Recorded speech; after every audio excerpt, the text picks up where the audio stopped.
अस्सलाम वालेकुम दोस्तों।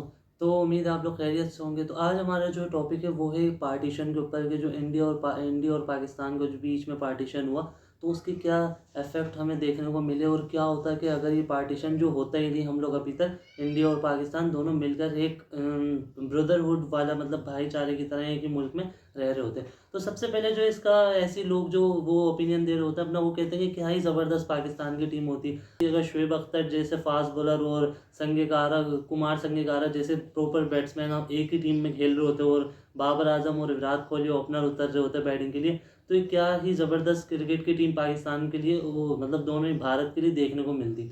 लेकिन ये तो हो गई ऊपर ऊपर की बात। और कुछ लोग कहते हैं कि म्यूजिशियन कितने ज़बरदस्त होते हैं, जब जैसे राहत फ़तेह अली ख़ान, ये पाकिस्तानी जो नुसरत फ़तेह अली ख़ान, और इंडिया के जो बड़े बड़े जो मशहूर सिंगर हैं वो दोनों मिलके गाना गाते, तो म्यूज़िक इंडस्ट्री में भी हम कितना आगे निकल जाते।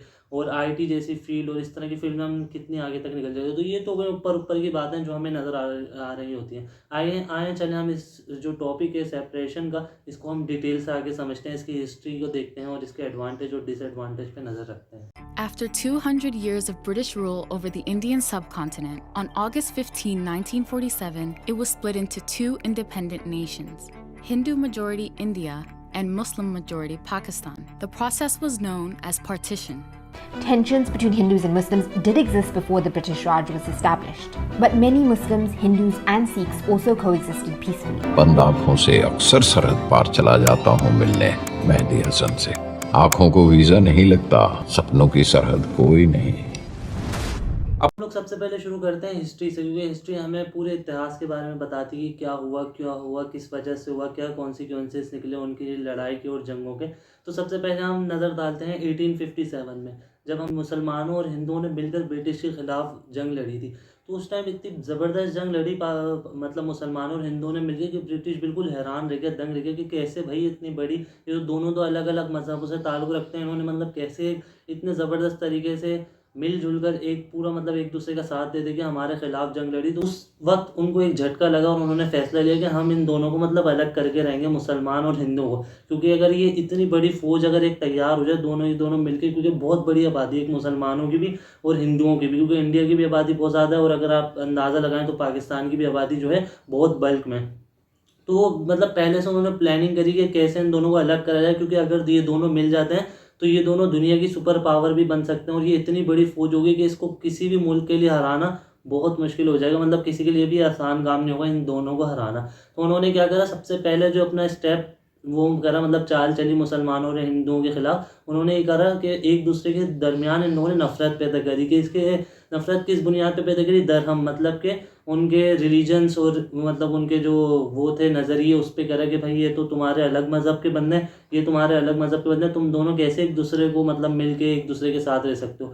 तो यहाँ से उन्होंने टू नेशन थ्योरी मतलब वो पेश करी आगे कि भाई ये दोनों जो हैं अलग अलग नेशन है, इन दोनों को साथ नहीं रहना चाहिए, इन दोनों को अलग होना चाहिए एक दूसरे से। तो इस तरीके से उन्होंने हम दोनों के बीच में दरार दाड़ी, मतलब कि हमारे खिलाफ जो चाल चली, ताकि ये दोनों जो हैं कौमें, जो दोनों मुल्क हैं, जो इतनी बड़ी फौज एक तैयार हो रही है, इन दोनों के बीच में एक डिस्क्रिमिनेशन आ जाए मज़हब की बुनियाद पे, और ये दोनों जो है अलग हो जाए।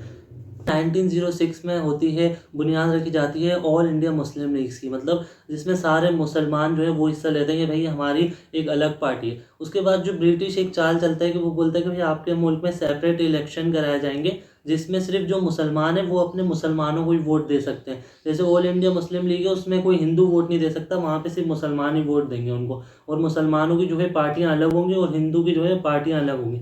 तो इसके जो नताइज निकले, कॉन्सिक्वेंसेज जो है इसके निकले, वो ये निकले कि दोनों जो हिंदू और मुसलमान हैं ना, उनके बीच में आपस में एक जंग छिड़ने लगी। वो बोलने लगे, मुसलमान बोलने लगे नहीं भाई हमारी पार्टी ज़्यादा अच्छी है, हमारी पार्टी को आना चाहिए इसमें, मतलब वज़ीर आज़म मुल्क का हमें बनना चाहिए। वो बोलने लगे नहीं भाई हमारी पार्टी, हम हिंदू हैं, हमारी ज़्यादा पॉपुलेशन है, हमें बनना चाहिए। इसी इन दोनों के बीच में मतलब एक नदाव बनने लगा, मतलब दोनों आपस में फाइट, मतलब एक तरीके की लड़ाई, दोनों में जंग छिड़ने लगी कि भाई वो बोलने लगे नहीं हमारी पार्टी ज़्यादा अच्छी है। ये जो है धर्म के नाम पे ब्रिटिश की जो है चाल कामयाब हो गई। लेकिन उन्होंने बोला क्या कि भाई ये जो हमारी जो ये चाल नहीं है, इससे ये होगा फ़ायदा कि हमारे जो मुसलमान और हिंदू हैं इनके बीच में यूनिटी बढ़ेगी, मतलब ये दोनों की अलग अलग पार्टियाँ होंगी तो ये दोनों आपस में मिल के काम करेंगे। लेकिन ये दिखने में तो एक चाल ही थी, लेकिन वो उन्होंने बताया इस तरीके से कि ऐसा लगे कि भाई ये तो हमारे मुल्क का भला चाहते हैं अंग्रेज़, जैसे कि अंग्रेज़ जो हैं हमेशा से करते हुए आ रहे हैं। हमें ऐसा लगता है कि वो हमारा भला चाह रहे हैं, लेकिन कुरान शरीफ में भी यही है कि वो चाहे जितनी भी आपकी मदद कर, मतलब जितनी भी आप तुम लोगों की मदद करें, वो कभी भी तुम्हारा भला नहीं चाहेंगे जो गैर मुस्लिम होंगे। लेकिन उस दौर में जो हमारे हुक्मरान वगैरह थे, कायद आज़म हो गए और जो भी बड़े बड़े वो हो गए, उनको मतलब एक हर बंदे को, जैसे आज के दौर में पावर की ज़रूरत है, उन्हें भी पावर की, वो भी चाहते थे भाई हमारा मुल्क अपना, जैसे हर बंदे यही चाह रहा होता है। लेकिन उन्होंने इसके कॉन्सिक्वेंसेस पे गौर नहीं किया कि कैसे ये आगे जाके हमें नुकसान उठा सकते हैं, हमारी जो मतलब नस्लें आने वाली हैं उनको क्या फ़ायदा होगा और क्या इससे नुकसानात होंगे। 1930 का, और उसमें जब ये तनाव बढ़ चुके होते हैं आपस में, हम लोगों के दरमियान नफरतें पैदा हो जाती हैं, तो 1930s में आते हैं चौधरी रहमत अली। वो एक पम्फलेट पेश करते हैं जिसका टाइटल होता है नाउ और नेवर, आर वी लिव और पेरिश फॉर एवर। ये उसका टाइटल होता है। जो पर्पस होता है लिखने का वो ये होता है, पंजाब के एरियाज़ हैं और नॉर्दर्न जितने भी एरियाज़ हैं उसको जो है अलग हो जाना चाहिए, वहाँ पे सिर्फ मुसलमान रहने चाहिए, मतलब एक सेपरेशन हो जानी चाहिए कंट्री में। इसको जो है दुनिया, मतलब इसको जो है पहला वो पम्फलेट माना जाता है जिसका जो पर्पस था वो ये था कि भाई पाकिस्तान एक अलग मुल्क होना चाहिए और इंडिया एक अलग होना चाहिए। ये जो मतलब नज़रिया रखा गया चौधरी रहमत अली का, ये 1930s में इसकी बुनियाद रखी गई। फिर कायद आज़म अपने खिताब में कहते हैं कि ये जो मुसलमान हैं इनका मतलब हम जो मुसलमान हैं इनका रहना और पहनना वहनना, इनका जो मज़हब है वो बिल्कुल अलग है, इनकी जो प्रैक्टिस है मज़हब की वो बिल्कुल डिफरेंट है हिंदुओं से। तो हिंदुओं को और मुसलमानों को बिल्कुल अलग हो जाना चाहिए, एक मुल्क में नहीं रहना चाहिए। तो इनको जो सपोर्ट करते हैं उसके ब्रिटिश के प्रेसिडेंट होते हैं, उनका नाम होता है वाइल्स चर्चिल। वाइल्स चर्चिल इस तरह का कुछ नाम है। वो उनको सपोर्ट करते हैं इनकी तहरीक में कि भाई आप लोगों को बिल्कुल अलग हो जाना चाहिए, आप मतलब जो है दोनों मज़हब साथ नहीं रह सकते, आपका मज़हब जो है बहुत अच्छा है और उनका मज़हब जो है आप लोगों से मतलब बिल्कुल मायने नहीं रखता, उनको और आपको बिल्कुल एक अलग रहना चाहिए। उसके बाद जब इतने जो है माहौल वगैरह जो है बिल्कुल हालात ख़राब होने लगे, तो उन्होंने ये फैसला किया कि भाई अब हम लोगों को मतलब लाजमी सी ज़रूरत है कि हम इलेक्शन एक प्रॉपर अरेंज करा जाए, ताकि जो है जो कॉन्सिक्वेंसेज है वो निकल के सामने आ सकें कि किसको क्या ज़रूरत है। मुसलमान और हिंदू असल में चाहते क्या हैं, एक दूसरे से अलग होना या मिल के रहना। तो फिर इसी की बुनियाद में 1946 में जो है इलेक्शन करवाए गए। लेकिन इस इलेक्शन में हुआ ये कि जो मुस्लिम ऑल इंडिया मुस्लिम लीग थी उसने जीती 425 सीट्स, और जो थी हमारी कांग्रेस पार्टी जो इंडिया की पार्टी थी उसने जीती 923 सीट्स। तो इसके जो मतलब ये जो मुसलमान जो सीट, मतलब मुसलमानों की इंडिया से बहुत कम माइनॉरिटी में थी, उनकी जो पॉपुलेशन थी, लेकिन उसके बाद भी वो इतनी ज़्यादा सीटें जीते, मतलब 425 भी बहुत ज़्यादा सीट्स होती हैं। तो इससे ये पता चला कि भाई मुसलमान ऑल इंडिया मुस्लिम लीग जो पार्टी है इसके पास भी अच्छी खासी पावर है, मतलब ज़्यादातर जो मुसलमानों की मेजोरिटी है वो ये चाहती है कि हम दोनों मुल्कों को अलग हो जाना चाहिए, हम दोनों एक साथ जो है मिलकर नहीं रह सकते। तो इसमें मतलब ये साबित हो जाता है, ये कॉन्सिक्वेंसेस वो इलेक्शन के आते हैं कि भाई ये दोनों का अलग हो जाना चाहिए, दोनों मिलकर नहीं रह सकते। लेकिन जो इसका फैक्ट है वो फैक्ट ये है कि यहाँ पे कुछ हुई वो मतलब कोई जैसे धांधली टाइप की कुछ इस तरह की, वो क्या हुआ वो मैं आपको समझाता हूँ। जो इस इलेक्शन में रिस्ट्रिक्शन लगाई गई वो कुछ इस तरह थी कि 21 साल से जो बड़े बच्चे होंगे, मतलब 21 साल से जो बड़े बंदे होंगे ना, मतलब एडल्ट तो 18 हो जाते हैं 18 में, लेकिन उन्होंने ये रिस्ट्रिक्शन लगाई कि 18 साल से जो है एज अबव होनी चाहिए, फिर आप एलिजिबल हो इलेक्शन में वोट देने के लिए। और आपके पास प्रॉपर्टी अपनी होनी चाहिए, मतलब आप किराए के घर में नहीं रहने चाहिए, आपके पास प्रॉपर्टी आपके पास अपनी होनी चाहिए, तो आप एलिजिबल हैं इलेक्शन में वोट देने के लिए। और जो तीसरी वो लगाई गई रिस्ट्रिक्शन वो ये थी कि आपने जो है अपनी टैक्स पूरे पेड करे हुए हो वहाँ पे वो जो गवर्नमेंट है उसको, तो फिर आप एलिजिबल हैं वोट देने के, अदरवाइज़ आप वोट नहीं दे सकते। तो ये जो एक बहुत बड़ा फैक्टर था जिसकी वजह से बहुत कोई जो अपर क्लास के लोग थे, जो मतलब अच्छे अच्छे घरों से बिलोंग करते थे, वो ही जो है इसमें वोट दे पाए इस इलेक्शंस में। तो जो सर्वे किया जाता है और जिससे पता चलता है कि कितने % जो पॉपुलेशन थी वो वोट दे पाई, तो इससे पता ये चला कि ये जो पूरी जो भारत की मतलब मतलब ब्रिटिश जो वो थी ना, उसमें जितनी पॉपुलेशन थी मुसलमान और हिंदुओं की, उसमें से सिर्फ 13% ऐसे बंदे थे जो एलिजिबल थे वोट देने के लिए, और उन्होंने ही मतलब 13% आउट ऑफ 100 में से सिर्फ 13% लोगों ने वोट दिया, जिसकी वजह से ये कॉन्सिक्वेंसेस आए कि ऑल इंडिया मुस्लिम लीग ने जीती 425 सीट्स और कांग्रेस ने जीती 923 सीट। उसके बाद जब कांग्रेस ऑल इंडिया जो मुस्लिम लीग है वो जब इतनी ज़्यादा 425 सीट जीत जाती है, तो भाई जिन्ना उनके जो है वो होते हैं अपर लीडर, तो वो कहते हैं कि भाई अब जो है हमारे पास आ गई पावर, अब या तो हम इंडिया से डिवाइड होंगे या तो फिर इंडिया को तबाह बर्बाद कर देंगे, मतलब हम दोनों मिलकर नहीं रह सकते, मुसलमानों को लाजमी अलग होना है। और फिर स्टार्ट हुआ मतलब एक जंग का आगाज़ इंडिया और पाकिस्तान के बीच में। पहले ही दिन जब ये जो कायद आज़म ने बोला कि हमें अलग होना है या तो हम इंडिया को तबाह कर देंगे, तो इंडिया वाले जो लोग थे हिंदू, उन्हें भी गुस्सा आया और वो लोग भी तेज में, और पाकिस्तान के लोग भी। तो पहले ही दिन इस जो उनकी नरेशन थी इसके ऊपर ये इसके कॉन्सिक्वेंसेस देखने को मिले कि पहले ही दिन 4000 लोगों से ज़्यादा जो है डेथ हुई, मतलब लोगों को कत्ल कर दिया गया। उनमें मुसलमान भी शामिल थे और इंडिया वाले हिंदू भी शामिल थे।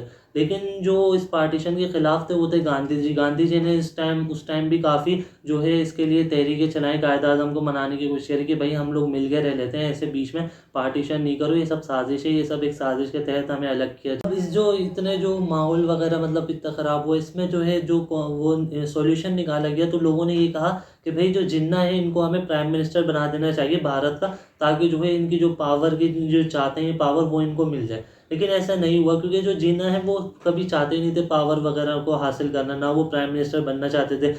जिसका हमारे पास प्रूफ है कि जब पाकिस्तान बना तो पहले प्राइम मिनिस्टर जिन्ना नहीं बने, हालांकि वो बन सकते क्योंकि वो ही जो है पाकिस्तान की बानी है। लेकिन पाकिस्तान के पहले प्राइम मिनिस्टर लियाकत अली खान बने। और जो है ऐसा नहीं है कि जब हमारी जो जंगें चल रही थी और जिन्ना जो है पार्टीशन करना चाह रहे थे दोनों के दरमियान, तो इंडिया वालों ने जो है भारत वालों ने 3 दफ़ा जिन्ना को ऑफ़र करी कि भाई आप जो है यहाँ के अगर आपको पावर वगैरह चाहिए, आप चाहते हैं कि आपको अपना मुल्क नहीं लगता, तो आप ही इसके प्राइम मिनिस्टर बन जाएं, आप ही अपने इसमें कानून वगैरह जो है हमारे मुल्क के आप ही अपने लागू कर दें इस पे कानून वगैरह। लेकिन जिन्होंने तीनों बार जो है अपनी प्राइम मिनिस्टर की जो उनकी ऑफ़र थी उसको मतलब रिजेक्ट कर दिया कि भाई मैं नहीं बनना चाहता।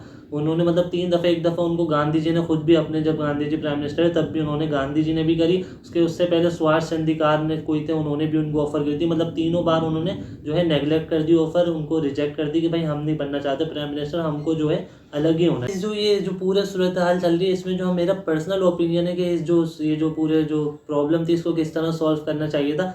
तो मैं अपना ओपिनियन, पहला ओपिनियन ये, 3 ओपिनियन मैं आपको बताता हूँ जिस तरीके से प्रॉब्लम सॉल्व हो सकती है। नंबर 1 ओपिनियन तो ये है कि जो दो जिन्ना है और जो गांधी जी हैं दोनों को मिलकर आपस में बात करनी चाहिए थी, और दोनों को मिलकर जो, जैसे गांधी जी उनसे पूछते कि आपको क्या चाहिए, क्यों आप अलग होना चाह रहे हैं, कैसे हम आपकी मदद कर सकते हैं, और गांधी जी को जो कायद-ए-आज़म को अपनी सारे प्रॉब्लम बताने चाहिए कि हम किस तरह का जो है प्रॉब्लम्स फेस कर रहे हैं आपके मुल्क में, कैसे हम लोग एक जगह मर्ज करके रह सकते हैं खुशी से, मतलब जैसे बाकी मुल्कों में होता है कि दोनों अलग अलग रीजन्स के लोग मिलकर रहते हैं। तो नंबर 1 तो ये हो जाती है कि एक दूसरे की प्रॉब्लम सॉल्व करते थे दोनों मिलके।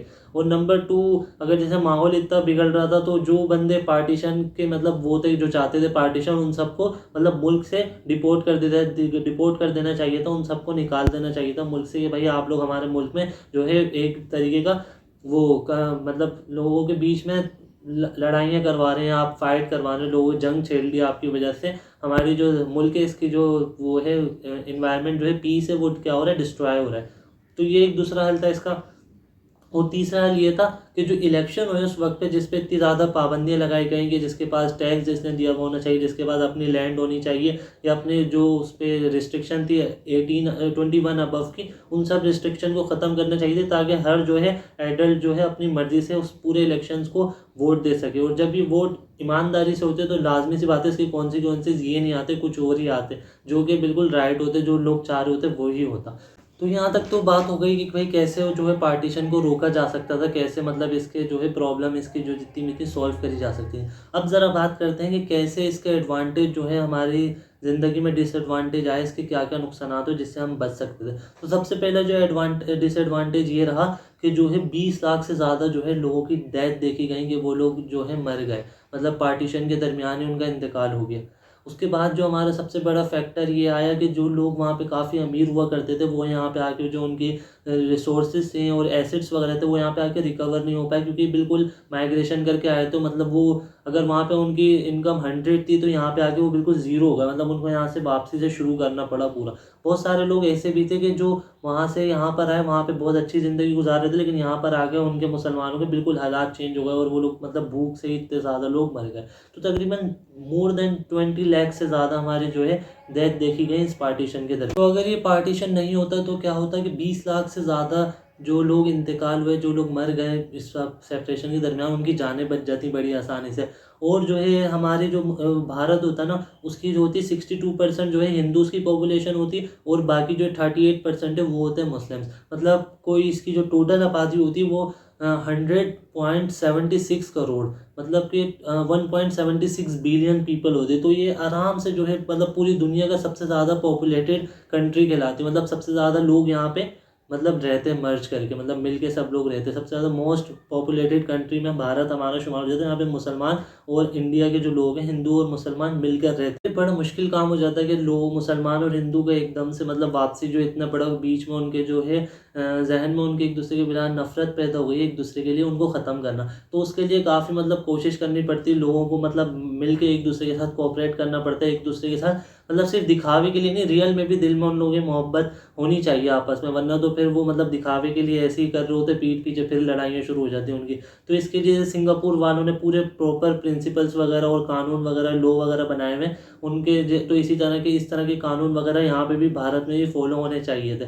क्या होता है, जैसे एक बिल्डिंग, अगर कोई बहुत बड़ी सी बिल्डिंग है तो वहाँ पे एक परसेंटेज सेट करी जाती है कि भाई इस बिल्डिंग में जो है 50% अगर हिंदू रहेंगे तो 50% मुस्लिम्स भी रहेंगे। ऐसा नहीं हो कि इस बिल्डिंग में पूरे 100 के 100% हिंदू बढ़ जाए। फिर वो क्या होता है, छोटे छोटे अपने ग्रुप बनाकर मतलब आपस में एक दूसरे के साथ रह गया, सिर्फ अपने ही मज़हब के लोगों के साथ कम्युनिकेट करते हैं, अपने ही मज़हब के लिए उनके पास मोहब्बत होती है। तो इसके लिए एक परसेंटेज सेट की जाती है, जैसे कि एक बिल्डिंग में लाजमी सी बात है 50% अगर हिंदू रहेंगे तो 50% मुस्लिम्स को भी रहना चाहिए, ताकि वो दोनों एक दूसरे से मिलकर कम्युनिकेट कर सके, बात कर सके। दोनों के जब साथ रहते हैं तो दोनों मज़हब में मोहब्बत बढ़े, दोनों एक दूसरे की मतलब परेशानियों को सुने और समझें, उनकी मदद करें। ये फ़ायदे जो हमने बता दिए कि भाई ये फ़ायदे होते हैं, लोगों की जान बच जाती है और ये हो जाता है हम मिलकर एक बहुत बड़ी पॉपुलेटेड कंट्रीज़ बन जाते हैं, हमारा जो सबसे ज़्यादा सब कुछ हमने फ़ायदे इसके बता दिए। अब इसके थोड़े नुकसानात की तरफ गौर व फिक्र करते हैं कि भाई इसके नुकसानात क्या क्या होते हैं, क्या क्या इसके नुकसानात हमें देखने पड़ते हैं। तो सबसे पहला नुकसान ये देखने को मिलता है कि अगर हम लोग मतलब एक ही कंट्री में रहते हो और जो ये हमारे बीच में जो तनाव था मज़हब की बुनियाद पे और डिस्क्रिमिनेशन थी आपस में दो दो डिफरेंट रिलीजन्स के दरमियान, अगर वो सॉल्व नहीं हो पाती, वो दोनों एक दूसरे को एक्सेप्ट नहीं कर पाते, तो किस तरह का ओवरव्यू हमें देखने को मिलता। तो एक बहुत बड़ा, जैसे यूगोस्लाविया एक कंट्री है, उसमें आप लोग शायद उसके बारे में पता भी नहीं रहता, वहाँ पे भी ऐसी हुआ कि वो एक इतने सारे मज़हब वगैरह को एक साथ एक ही कंट्री में वो नहीं कर पाए, मतलब कोलैप्स नहीं कर पाए, मर्ज नहीं कर पाए, और उन दोनों के दरमियान से मतलब सारे उधर जो मज़हब थे उनके दरमियान एक डिस्क्रिमिनेशन देखने को मिली, जिसकी वजह से आपस में बहुत बुरी जंगें छिड़ी उनमें एक ही मुल्क के अंदर। और उन जंगों की वजह से उन सबको मतलब वो मुल्क पूरे तोड़ के टूट के तो तबाह बर्बाद होकर रह गया, मतलब टुकड़ों टुकड़ों में बढ़ गया। अलग अलग एथनिसिटी के लोग उसमें अपना अपना ग्रुप बना के डिफरेंट डिफरेंट इलाकों पे कब्जा कर करके बैठ गए। तो आप इस मुल्क के बारे में अगर जानना चाहते हैं तो आप गूगल पे सर्च करिए यूगोस्लाविया इस कंट्री। और जब पाकिस्तान ही मतलब अलग नहीं होता उन इंडिया से, मतलब भारत से पाकिस्तान अलग नहीं होता, तो फिर हमें बांग्लादेश को भी अलग नहीं करना पड़ता पाकिस्तान से, और एक बार फिर हमें एक बहुत ज़्यादा हमारी जो बांग्लादेश और मुसलमानों की उसमें भी अलग होने में, जो सेपरेशन में बांग्लादेश और पाकिस्तान की जो जानों का नुकसान हुआ उससे भी हम बच जाते और वहाँ पे भी हमारे को बहुत ज़्यादा फ़ायदा देखने को मिलता। और जो है हमारे पास लैंग्वेज से भी इंग्लिश को ज़्यादा इंपॉर्टेंस मिलती है, क्योंकि वहाँ पे बहुत सारे एथनिसिटी के लोग रहते हैं, बंगाली, मुस्लिम्स और इंडिया हिंदूस। तो इन सबको मतलब एक जगह मतलब आपस में कम्युनिकेट करने के लिए एक लैंग्वेज को गौर करना चाहिए था, और एक लैंग्वेज को पे इम्पोर्टेंस देनी पड़ती। और वो लाजमी सी बात है, क्योंकि एक हम ये नहीं कह सकते थे कि भाई आप उर्दू बोलो उन लोगों को, ना इंडिया वाले ये बोल सकते थे आप हिंदी बोलो हमारी तरह, ना बंगाली जो थे वो ये बोल सकते कि आप भाई बंगाली बोले हमारे मुल्क में। तो इसलिए इम्पोर्टेंस किसको दी जाती है, इंग्लिश को, क्योंकि इंग्लिश एक बिल्कुल आउट ऑफ द कंट्री वाली लैंग्वेज होती, मतलब किसी की भी अपनी मतलब वो नहीं होती, वो मतलब न्यूट्रल एक लैंग्वेज होती, तो उसको फोकस दी जाती है। और इंग्लिश जो है हमें इम्पोर्टेंस ऑफ इंग्लिश और ज़्यादा देखने को मिल रही होती कंट्रीज़ में। और जब हम लोग मतलब मिलकर अलग ही नहीं होते, हम लोग मिलकर एक ही कंट्री में रहते, तो कश्मीर जैसा एक जो बहुत बड़ी प्रॉब्लम है, मतलब हमें जो देखने को मिलती है वो उसको हम अवॉइड कर सकते थे, वो हमें देखने को मिलती ही नहीं। मतलब कश्मीरों पे जुल्म नहीं होता इतना, ना मुसलमान वहाँ पे मारे जाते, ना आपस में जंग छिड़ती वहाँ पे, और ना हिंदुओं को हम मारते, ना हिंदू हमें मारते। मतलब एक कश्मीर जैसे बहुत बड़ा जो मसला चल रहा है वो हल हो जाता आसानी से। और उससे अलावा हमारे को जो एडवांटेज देखने को मिलते वो ये थे कि जो पाकिस्तान और इंडिया के दरमियान 4 वॉर्स हुई, 1957, 1958, इस तरह की कुछ 4 वॉर हुई पाकिस्तान और इंडिया की। उससे हमारे जो इतनी जानों का नुकसान हुआ, कुछ मुसलमान मरे, कुछ हिंदू मरे, तो उस सब से भी हम बच सकते थे, उन सब प्रॉब्लम्स को भी अवॉइड कर सकते थे। तो इसकी मदद से हम जो है हमारे जो डिफेंस पे जो हम इतने पैसे जो है खर्च कर रहे होते हैं, हम उससे बच सकते थे। मतलब बॉर्डर पे जो हमारे इतने लाखों करोड़ों रुपए खर्च करते हैं हम लोग डिफेंस के लिए एक दूसरे से मतलब वो उनके जो उनके वॉर्स वगैरह होते हैं उससे सेव होने के लिए जो पैसे खर्च करते हैं उससे हम बच सकते थे। तो इस साल जो 2022 में हमारा जो फाइनेंस मिनिस्टर का रिकॉर्ड दिखाया जाता है वो है मिफ्ता इस्माइल ने 15 लाख करोड़ रुपए जो है डिफेंस के उस पर अपना एक्सपेंस खर्च किया, मतलब 15 लाख करोड़ रुपए। और इंडिया की जो फाइनेंस मिनिस्टर है उन्होंने 5 पॉइंट कुछ लाख करोड़ रुपए अपने डिफेंस उस पे बॉर्डर्स वगैरह पे एक्सपेंस मतलब खर्च करें उस पर। तो सोच के देखें आप, अगर हम 15 लाख करोड़ रुपए पाकिस्तान के इंफ्रास्ट्रक्चर, हेल्थ और एजुकेशन पे खर्च करें तो कितना हमारा मुल्क जो है डेवलप्ड कंट्रीज़ में आ सकता है। 15 लाख करोड़ रुपए अगर हम उनकी सड़कों पर, इंफ्रास्ट्रक्चर पर, स्कूल्स पे, कॉलेजेस पर, इन सब जो इम्पोर्टेंट जो चीज़ें हैं इस पर अगर हम अपने पैसे खर्च करें, अपना रिवेन्यूज़ खर्च करें तो कितना हम लोग एक डेवलप्ड कंट्रीज़ में आ सकते हैं, हमारे लोगों को कितनी आसानी से एजुकेशन मिल सकती है। लेकिन फिर भी ऐसा नहीं होता कि जो वो होता हमारा जो भारत होता है जहाँ पे हम सब मिल के रह रहे होते हैं वहाँ पे हमें इस पे डिफेंस पे इतने पैसे खर्च नहीं करने पड़ते, लेकिन वहाँ पर भी हमें कुछ ना कुछ खर्च करना पड़ता है, लेकिन वो इतना ज़्यादा नहीं होता। वहाँ पे भी हमें थ्रेट होता है कि कहीं ना कहीं से कोई और मुल्क हम पर हमला ना कर दे, लेकिन कोई भी मुल्क इतने बड़े मुल्क पे हम हमला करने से पहले ज़रूर सोचता और घबराता कि भाई यहाँ पे तो इतनी बड़ी इन लोगों की तादाद है, इतने सारे मुसलमान हैं, इतने सारे हिंदू, यहाँ पे तो अगर हमने इन लोगों से पंगा लिया तो हमारा बचना बहुत मुश्किल है यहाँ से। तो ये हमारा इसका फ़ायदा होता है। और सेपरेशन के बाद जो है इंडिया जब अलग हुआ पाकिस्तान से तो इंडिया ने एक बहुत जल्द अपने मुल्क को एक डेमोक्रेटिक कंट्री बना लिया और कॉन्स्टिट्यूशन वगैरह अप्लाई कर दी। India, that is Bharat, shall be a sovereign democratic republic. लेकिन पाकिस्तान के साथ क्या हुआ, पाकिस्तान ने 1956 में अपना पहला कॉन्स्टिट्यूशन बनाया लेकिन उसको रिजेक्ट कर दिया गया और एक मिलिट्री मार्शल लॉ लगाना पड़ा जिसे कूप्स कहते हैं। उसके बाद फिर उन्होंने वापसी पाकिस्तान ने 1962 में फिर से एक कॉन्स्टिट्यूशन बनाया जिसको एक बार फिर रिजेक्ट कर दिया गया और उसके बाद फिर मार्शल लॉ इम्पोज कर दिया गया। उसके बाद फिर 1972 में फिर कॉन्स्टिट्यूशन बनाया गया और फिर एक बार उसको रिजेक्ट कर दिया गया और फिर से मार्शल लॉ।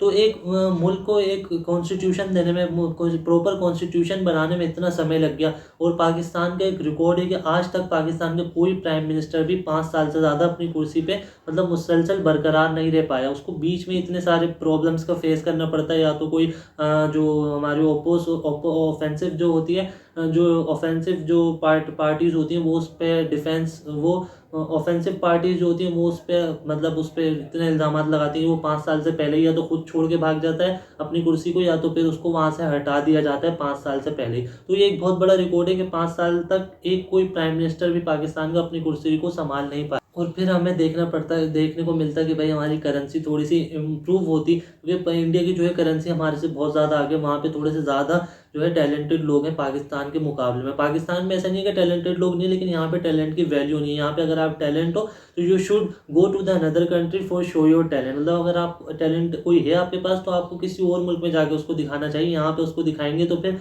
ऐसा हाल होगा जैसे एक लाहौर के एक बच्चे ने वो कोई फार्मूला तैयार किया था कि बिना पेट्रोल के गाड़ी कैसे चला सकते हैं हम, व्हीकल्स वगैरह को, और वो बच्चे का पता ही नहीं है आज तक वो गया कहाँ उसके बाद से। क्योंकि यहाँ पे सारे जो हैं बड़े बड़े वो 2 नंबर बंदे बैठे हुए जो कोई भी अगर आप चीज़ ईजाद भी करेंगे तो उल्टा आपको ही तबाह कर देंगे और आपका हाल डॉक्टर अब्दुल कदीर खान की तरह होगा, जिन्होंने इतना सब कुछ दिया पाकिस्तान को, इतना सब कुछ किया और आखिरी में उनके जो लास्ट जो दिन थे वो कहाँ फुटपाथ पे गुजरे और कैसे रोडों पे सोते सोते बेचारे के बाद अपना घर भी नहीं था। इतना बड़ा डॉक्टर अब्दुल कदीर खान, इतने बड़े बंदे का हमने यहाँ पे इतना बुरा हाल किया। तो यहाँ पे आपको ये सब देखने को नहीं मिलता है। एक पूरा प्रॉपर जहाँ पे इतने सारे लोग इंडिया वाले और मुसलमान जहाँ मिल के रहते हैं तो एक प्रॉपर पूरा उनका वो होता है, यूनिटी ऑफ डिमांड होती है, यूनिटी ऑफ कमांड होती है। हर बंदा मतलब एक पूरा प्रॉपर वो होता है उनके बीच में दरमियान में। हमें ये जो इतनी पॉवर्टी जो लोग हैं पाकिस्तान में, इतने ज़्यादा लोग डिस्क्रिमिनेशन देखनी पड़ती है लोगों के दरमियान, सेक्ट के दरमियान इतनी डिस्क्रिमिनेशन है, शिया सुन्नी मुस्लिम देवबंदी, इन लोगों के दरमियान आपस में इतने लोगों के साथ डिस्क्रिमिनेशन है, आपस में इन लोगों के इतने फट्टे फसाद हैं। तो उन सब से हम बच सकते थे। और ऐसा नहीं है जो यहाँ पे मेजोरिटी जिस मज़हब के वो लोग भी काफ़ी परेशान है, लोगों पे रोडों पे सो रहे हैं बेचारे, उनके पास इन्फ्लेशन इतनी ज़्यादा बढ़ रही है, मुल्क का बेड़ा गर्क हुआ है। तो इन सब से हम पाकिस्तान जो है सेफ़ रहता अगर हम उधर से सेपरेट नहीं हो पाते, एक जगह मिल के ही रहते आपस में ब्रदरहुड कायम करके, भाईचारा आपस में कायम करके। और जब ऐसा होता तो अगर हम लोग अलग नहीं होते तो हमारे जो वो है न्यूज़ चैनल्स वगैरह उनके पास कुछ और भी वो पॉइंट ऑफ व्यू आ जाते बात करने के लिए, वो इंडिया का पीछे छोड़ दे। जैसे कि आप लोग न्यूज़ वगैरह सुन रहे होते हैं कि इंडिया में ये हो गया वो हो गया। भारतीय मीडिया ने पाकिस्तान के खिलाफ झूठे प्रोपेगेंडे के अपने ही रिकॉर्ड तोड़ दिए, पर दुनिया भर में कल और आज दिन भर भारतीय मीडिया का खूब मजाक उड़ाया जाता रहा।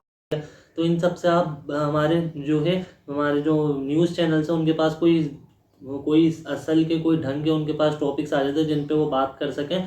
तो हो सकता है वो अमेरिका पे बात करने लग जाते, हो सकता है किसी और प्रॉपर कंट्री पे बात करने लग जाते और इंडिया का पीछा छोड़ देते और इंडिया को अपना एलियन एनिमी मांगना छोड़। और जब हमारे पास इतना बड़ा एक मुल्क होता है, यूनाइटेड इंडिया के नाम का, यूनाइटेड पाकिस्तान के नाम का या यूनाइटेड भारत के नाम का एक मुल्क होता है जहाँ पे बहुत सारे मज़हब मिलकर रहते हैं, तो एक बहुत बड़ी मार्केट बन जाती है जिसकी वजह से फॉरेन इन्वेस्टमेंट हमें देखने को मिलती है। बाहर के जो लोग हैं, जापान, इंडिया वाले, ये सब कुछ, ये सारे मुल्क जो है हमारे यूनाइटेड इंडिया, यूनाइटेड पाकिस्तान पे इन्वेस्ट करना चाहते हैं क्योंकि एक बहुत बड़ी पॉपुलेशन होती है, बहुत बड़ी टारगेट ऑडियंस उनको मिलती अपने प्रोडक्ट्स को सेल करने के लिए। तो हमें फॉरेन इन्वेस्टमेंट बहुत ज़्यादा देखने को मिलती है, ये भी हमारा एक बहुत बड़ा एडवांटेज होता।